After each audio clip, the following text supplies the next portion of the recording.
Sometimes this is such a nuanced tactical error. There's so much beautiful and robust law about hearsay and 404 and what can be testified to and limiting instructions. So the judge is essentially allowing this witness to do what we call res gestae. In other words, why did you do what you did? Now, I'm telling you as a former prosecutor who's been exactly in this situation, sometimes not letting the information out because the defense doesn't want it out even works better for me. The way this prosecutor is doing it is so clear to the jury that whatever she's not, the prosecutor, allowed to say must be really, really bad. That's what I think this jury is speculating. And to your point, it was so bad that it caused her not to call her parents for reconciliation or social services, but to rather call the runaway hotline. So you're leaving in the jury's mind this huge speculation. And sometimes I've said to myself as a prosecutor who has to abide by what's going on here, like this prosecutor does,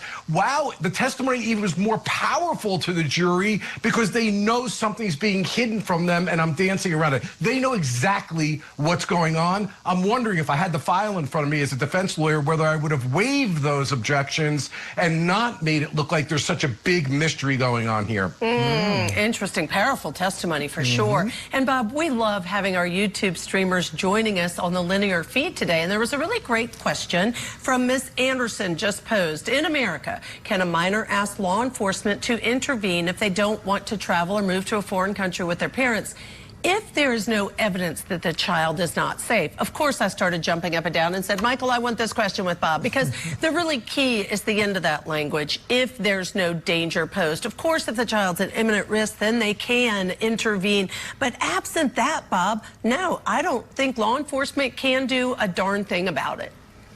Yeah, let's not forget where we've come in the last 3 decades, at least. Is it 3 decades already? I've been practicing law, whatever.